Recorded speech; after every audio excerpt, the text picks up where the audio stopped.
Your money right in the end, who the man though? Pile up the cash, then I do that money dance though. 50K for the beat in the event, son. What's the light when your house is like a mansion? Your money right in the end, who the man. Welcome back. You are in fact listening to another episode of keepthechange.co.nz 30 in 30 lessons from my life in the month of my birthday. And as promised in the prior pod, we're going to be talking about stacking six figures. Now, I believe that this is day number 16. I've recorded 4 today, so this will be the last one. I'm currently sitting in the dark on a Sunday. Then it's time to go to bed and get ready for another big week. Yeah, so day number 16, stacking 100K. Now, this one won't be overly long because I sort of explained most of like the how in the prior pod, so yesterday, but this is a little bit more of the why. Now, I think Grant Cardone talks about stacking 100 grand to learn that you can actually do it. Now, I'd never had $100,000 in my life. I'd never saved that amount of money, even when I bought my house. And I don't think it'd be a high percentage of New Zealanders that would ever be able to do this. So that's, I guess, the thing when you watch American content. You do need to be a little bit mindful that their world is a lot different to ours, and some of their incomes are very high, and they've got scale. They've just got hundreds of millions of people that they can sell things to, and life's a little bit different over there, and everything just seems to be a little bit bigger. I noticed that when I was traveling there as well. So just be mindful when you hear about them talking about millions and billions and trillions and all those different types of things, because their world looks a little bit different to our little New Zealand. But for me, this was a very intimidating target because it was 100 grand. I'd never saved that amount of money before. I had no idea how long it was going to take, but I implemented the 40% rule, and I wanted the challenge of doing it. And the reason I did it is because I thought, well, if I look through my history of finances, I can't seem to hold on to a large amount of money. And I could see with the person that I was going to become that I'm going to start having larger sums of money. So I wanted to embed some principles and some understanding in myself that I could be trusted with large amounts of money so that I didn't fall back into some of the traps that we've already spoken about in these podcasts. Now, along this journey, I did have some large sums of money, and I did some dumb shit with them again. And I could look back and go, like, how the fuck does this continue to happen? But if we look at people who get paid bonuses, who inherit money, who win lotto, all these things, they often don't end up with that money after 3 to 5 years because we don't really know what to do with it. Now, Grant Cardone, for instance, he always talks about how people don't know how to make money and they don't know how to multiply money. And that I think is probably true for a lot of people. I get so many people asking me, where do I start with investing? And I sort of think, well, I thought that people would be following Keep the Change, once they start investing almost, or they would know where to go to find that info. But, there's still so many people that are trying to figure out how do you actually get money to work for you. And it's a very confusing time with just the dynamics of the world to actually figure that out. But I can see what GC means when he says that. And for me, this was just about getting on the path and having a crack. So I've dug out my notes where I started, and it was May 2019. And the things that made that up were a $3,000 investment that I had. I had $1,200 in cash sitting around, and $8,000 sitting saved as well with access to that. And that was May 2019. So I had a grand total of $12,200. So by now, I guess in my life journey in terms of these lessons, I'd started to earn some money again. I'd started to start saving by the looks of this, obviously. And I knew that I was on a better path, and I'd broken the back of, some of the expenses that I'd had. I think by now I've killed some of the credit cards and things like that because I don't have any debt written down on these. Admittedly, I've told you before that my parents did lend me some cash when the business was in its infancy, and That was effectively the debt that I've got written down here. But no consumer debt by this stage. Tidied up the credit card. Like, everything is basically clean, and now it's just time to start stacking some cash. So May 2019, $12,200. That feels like quite a while ago, to be fair. But really, it's, 20, 21, 22. I had to count that out on my fingers. How bad is that? I always count things out on my fingers. I think it's habit. Coming up 3 years, right?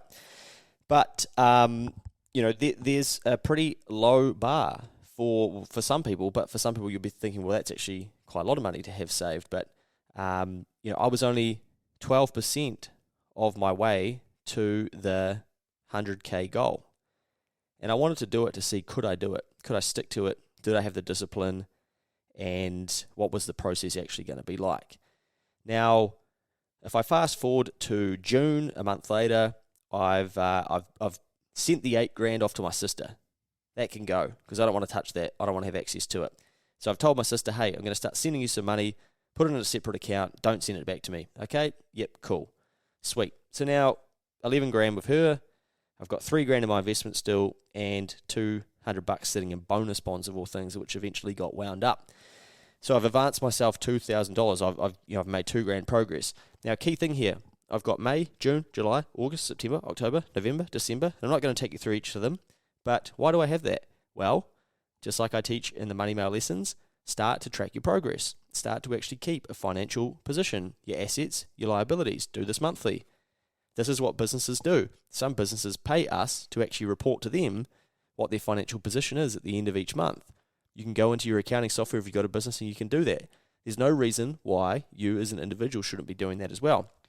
So I'm practicing what I'm preaching, and every month I'm actually tallying up, okay, what are my assets and my liabilities? Come July, I've sent some more money to my sister. I've got $3,000 in my investment still, and I'm putting money into bonus bonds.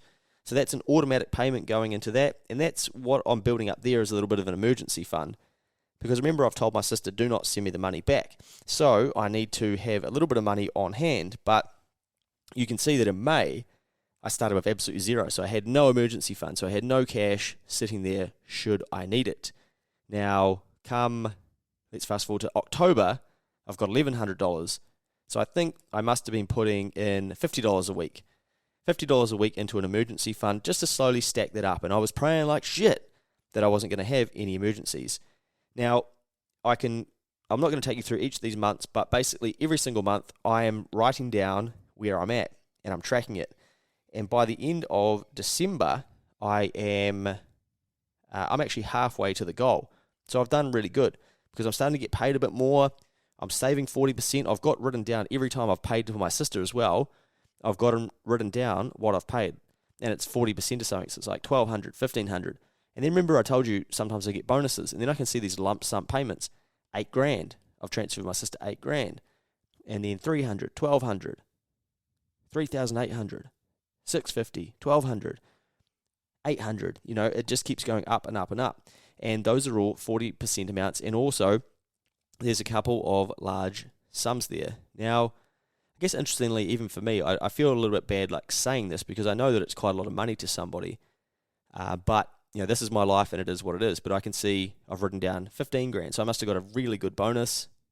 And as spoken about in the last pod, I could play with that, have some fun. Oh, don't worry about it. Maybe I'll do 40% of that. Well, 40% of that would have been $6,000. But no, I was disciplined enough to go, no, I want to get to this goal faster. I want to be done with it. I don't need it. I can still live off my 60, fire over the entire 15. So that's what I did. And by the end of 2019, I've got $49,000 sitting there, and I'm halfway to my goal. So I've actually achieved it really quickly. And I know, the first half of it. And I know that that's not going to be the same for everybody and not necessarily fair, but that's my situation. So by what's that? So June, July, August, September, October, November, December. I'm 7 months into it. I'm pretty disciplined at the 40% thing. I'm putting some money aside and I'm getting a bit of rhythm with this, and now I'm starting to see some progress. I scroll over to my next page where I continue to do this, and I now have another 1, 2, 3 pages, 4 pages of this.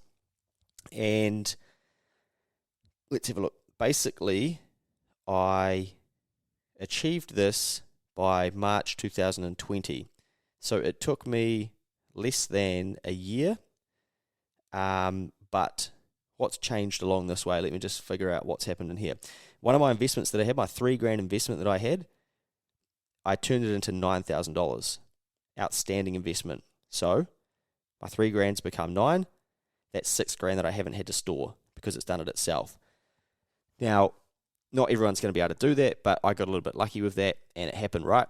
And I had some other side hustle projects that I was working on because I was trying to increase my income, because I was trying I couldn't afford to live off of the 60, like I told you, so I was trying to find ways that I could add in more income, and I was doing that as well. So I was doing the things that I was talking about in yesterday's podcast.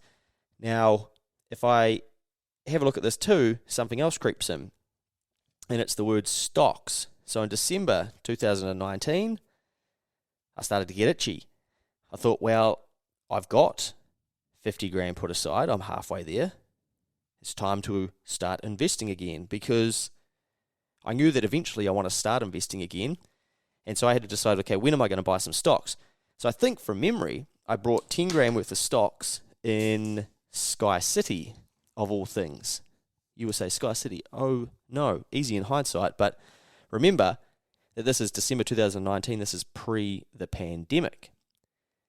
January, much the same, 2020, and my stocks aren't increasing, but in February, I put some more money into the stock market, and then in March, I put some even more in, because again, remember going back a little while in this pod, I was saying we have to figure out how we can multiply this cash too. So I was able to do that with my $3,000 investment and turn it into a $9,000 investment, but now I've invested $20,000 into the stock market. And I've got written down here 31st of March 2020 bonus bonds. So now I've built up my emergency fund as well of $2,700. So I've got some money there that's not gone to my sister. And that is $50 a week, and then maybe the odd 100 here and there with a little bit of extra, because I wanted some funds should anything happen, and luckily nothing had. So I didn't need to dig into those. And again, out of sight, out of mind. That's why I was using bonus bonds, because it's not an account that I could see. I couldn't get tempted to dig into it. I would try and completely forget about it, but I'd remember it each month and check the balance and fill that out. Now, I'd sent over a fair bit of money to my sister, but $20,000 to the stock market, and I've got written down here, like UHOH, because we know what happened, don't we? We had this big thing called COVID-19 kick off, and the market shat itself, and those stocks started to decrease. So even though I'd saved $20,000, they started to go backwards. The other thing, I moved into an apartment, and I've got a bond here of $2,000. So that, to me, that's an asset, because that's an amount of money that I assume and expect that I'll get back, because I don't think I'll be a larrikin and ruin my apartment and have that taken from me. So in my eyes, that is a asset to me as well. And I had gone past the $100,000 mark, and I've got 3 ticks, and I was a very happy lad. Now, then at the bottom of this page, I've got goals. Already thinking about, okay, what's next? And I've got KiwiSaver. So my KiwiSaver I wasn't including in this $100,000 because I was trying to stack $100,000. So I got some in bonus bonds. I got some plenty gone to my sister, some in the stock market, and then a cash or a bond for a couple of grand. And I'd gone past the $100,000 mark. So I've done it reasonably quickly, but I don't think I would have done it if I didn't implement the 40% policy and figure out how to live off of the 60. That forced me to increase my income and find ways to do that. It got me thinking about investing and what was I going to do there, because I knew that I wanted to start investing at some stage, but at the same time, I wanted to prove to myself that I could stack the hundy, because I know from prior times in my life I've brought shares and then I've ended up watching them too closely and selling them and all these different types of things. So I didn't want to fall into that trap again. But, you know, this is the danger, though, is that just as I achieve it, 31 March 2020, COVID hits and the whole fucking world changes, doesn't it? The governments all around the world start printing heaps of money. So fast forward to 31 March 2022, which is only a couple of weeks away, that $100,000 is probably in real terms only really worth about $90,000, if that. if I wanted to buy a house with that 100 grand, well, guess what? It's probably only really worth about 60 grand, of which it was 2 years ago, because the governments have printed so much money that they have, I'm just keeping it simple for you, that they've printed the money, but there's so much money in the system and it's looking for a home and it is going to housing. And as we've seen, we've got 40% inflation on housing. So my 100 grand from 2 years ago isn't worth the same as 100 grand in 31 March, or if I was to bring that and try and spend it in 2022, because I'd get less house and I'd get less food, I'd get less petrol and all of these things, because they've all gone up and inflation is here and it looks like it's going to stay here as well. Therefore, I knew I needed to start investing and I needed to start figuring out how I was going to make some of this money work for me. So that was my next problem. Now I'd figured out how to get some, I'd figured out how to save it, how to build in some discipline.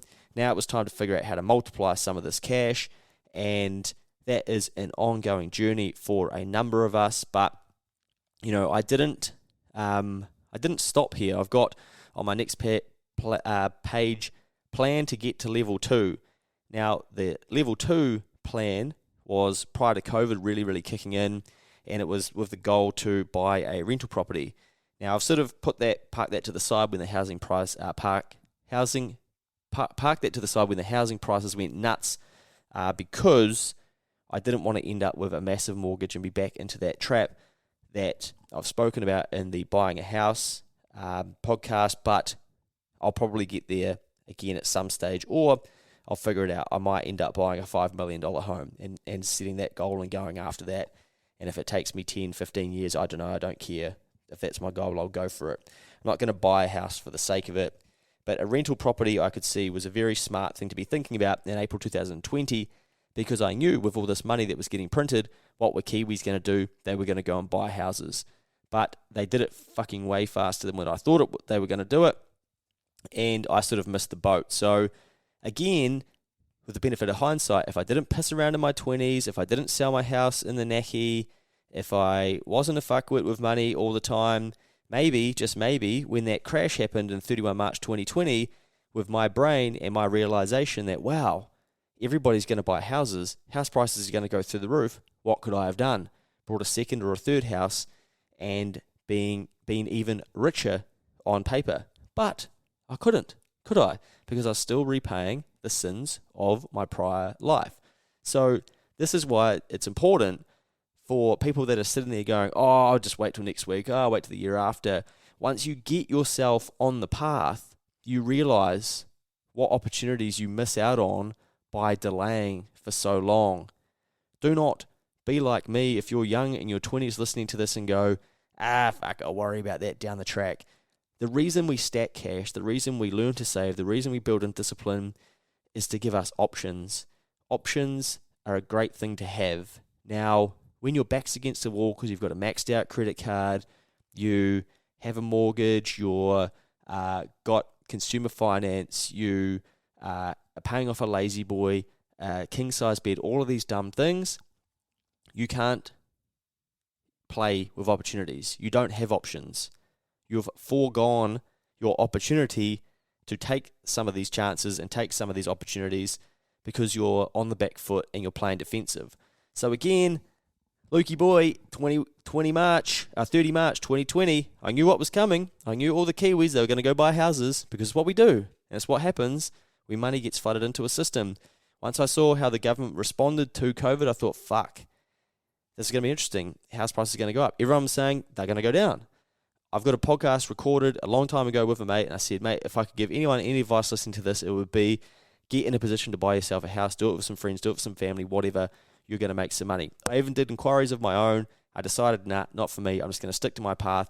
And what do you know? 30, 40% house price rises all across the country. I'm not saying, oh, well, how'd you predict that? What an oracle, great stuff. If you did enough research, you could figure out that this was just history repeating. But it doesn't matter because I didn't take advantage of it, did I? So, shut up, put your money where your mouth is. And I couldn't because I wasn't in that position to do that yet. And again, that's me paying for some of my prior choices, but it is what it is. Anyway, I carried on the path And every month I'm still writing down exactly what I've got. I stopped sending money to my sister, and once I knew that I could be trusted with this cash, I started to invest a lot more. And I started to put more money into the share market. By October 2020, I've got Australian stocks, US stocks, New Zealand stocks, and basically 30 grand sitting over with my sister. The rest of it's sort of deployed.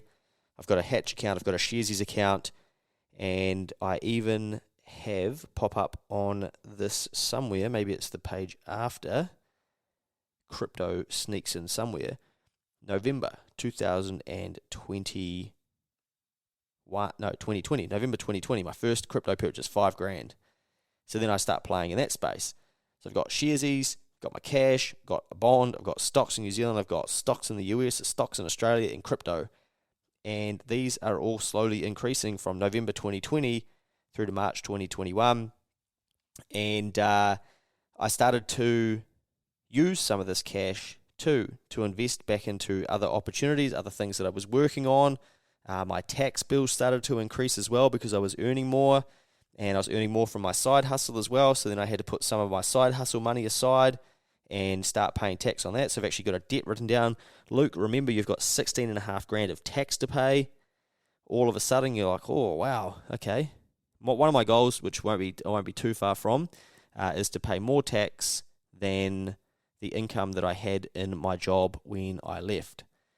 Now I've achieved the goal of basically making more money from my side hustle than my full year in employment, and I wrote about that in a prior Money Mail lesson.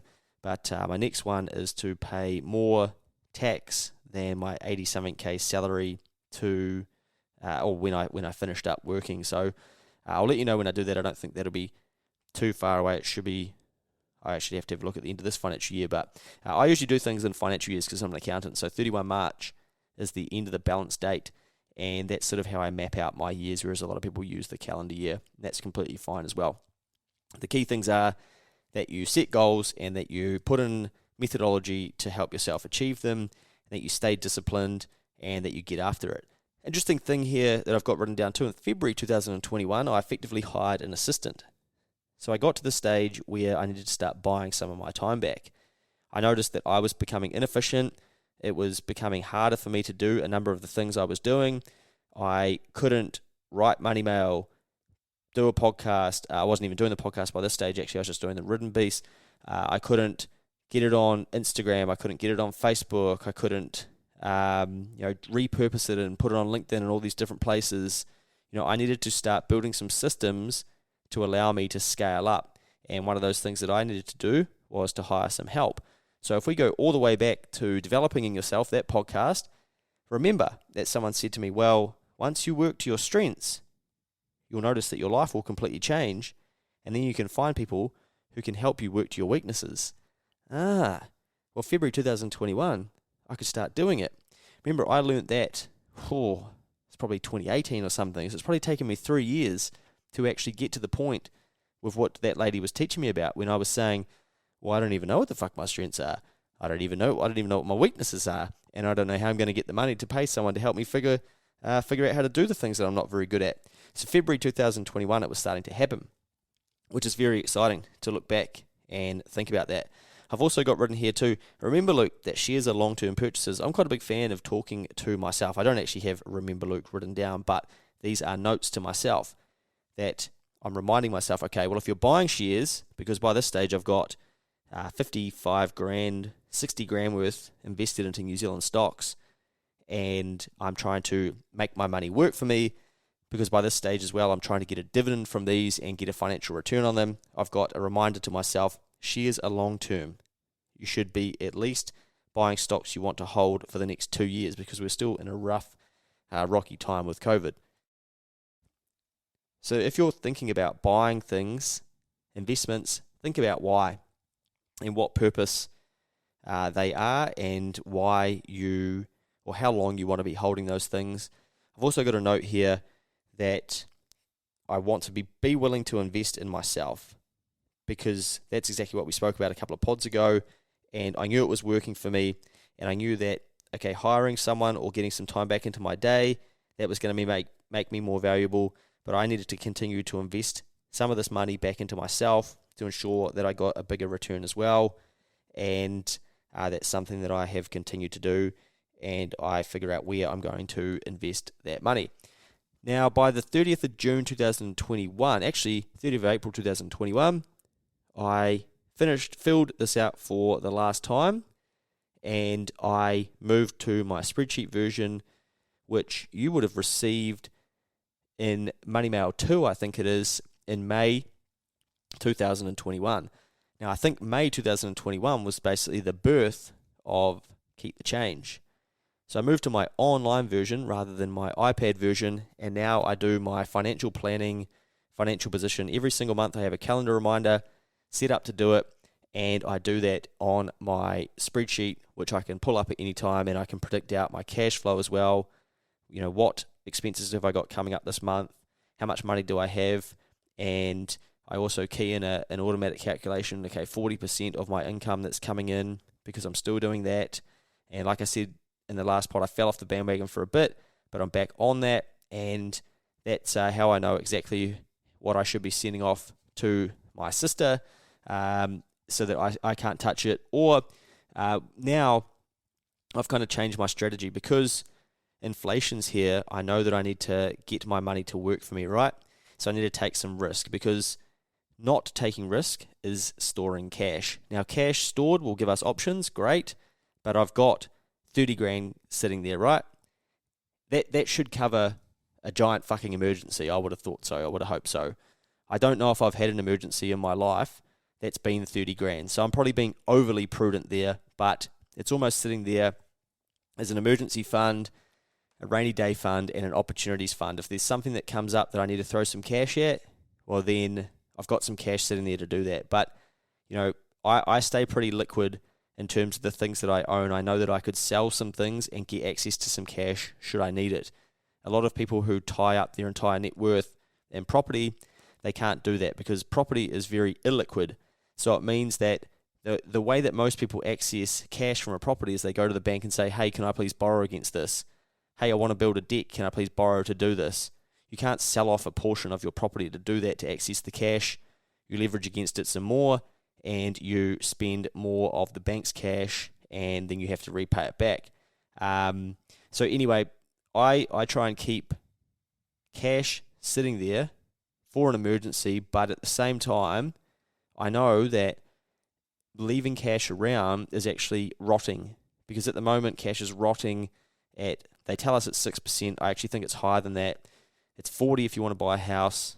Maybe it's going to decrease a bit, but you know, cash is rotting because there's inflation here. So as I explained a bit earlier, your cash is going backwards, and we need to be mindful of that. So I've got to figure out what I'm going to invest in, and that's something that I've continued to do. I'm not going to go too deep into that in this pod, but I'm not storing 100 grand and leaving that sitting there in a bank account because I know it's going to be worth less at the end of the year. I'm taking my chances and trying to figure out, can I find an investment that's going to ensure that my 100 grand is inflation proof and going to be worth the same, if not more, at the end of the year, and also generate me some more return.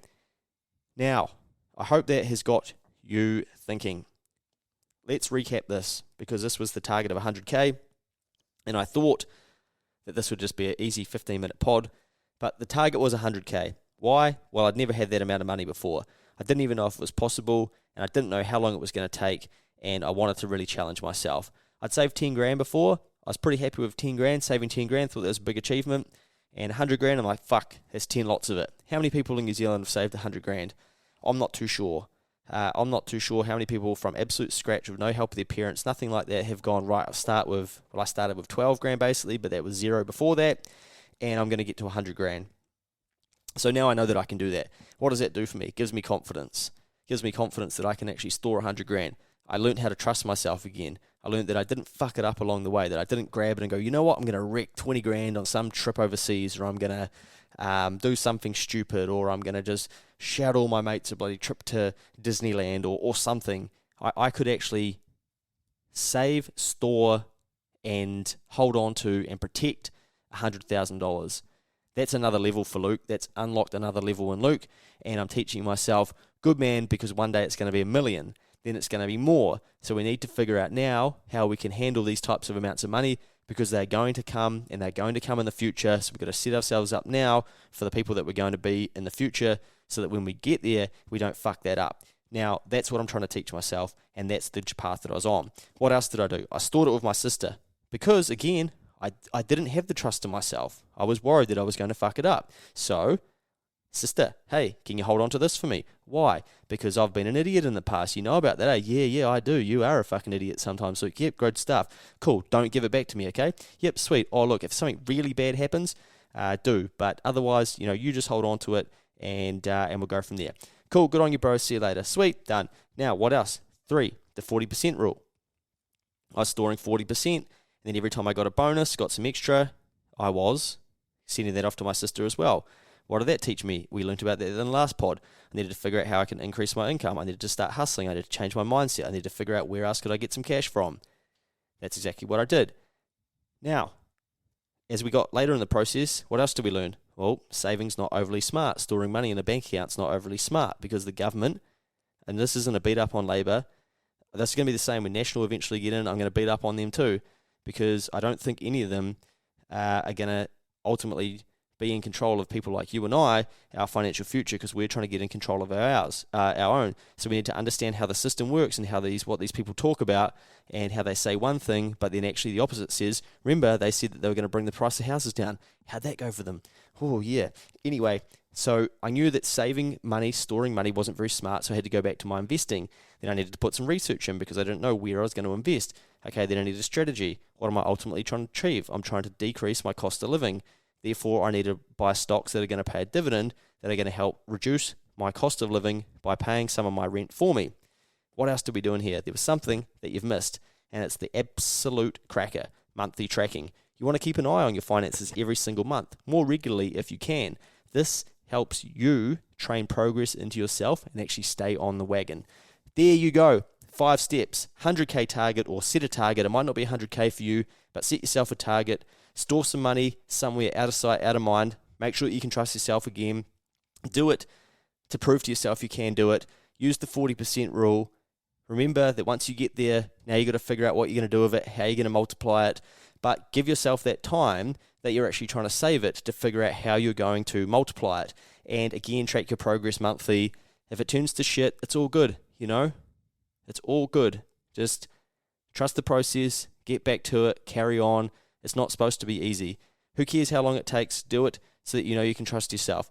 That has been 100K. Wow, I really thought that was going to be a simple, fast, easy one for you all. But in day 16, we've learned how to stack 100 rack. We the man, and you cannot get round away. Not today, you yesterday, you're not okay. You're not okay. I swear my level on that cheat code shit. Predator, that heat mode shit. Ill advised the way we spend these clips. Now we in this bitch. Why you getting offended? You acting like you been through this. S with the line through. Blessed with the sign. Oh, oh, oh. Money make the world go. I get money. Your money right in the end, who the man though? Pile up the cash, then I do that money dance though. 50K for the beat in the event, son. What's the light when your house is like a mansion?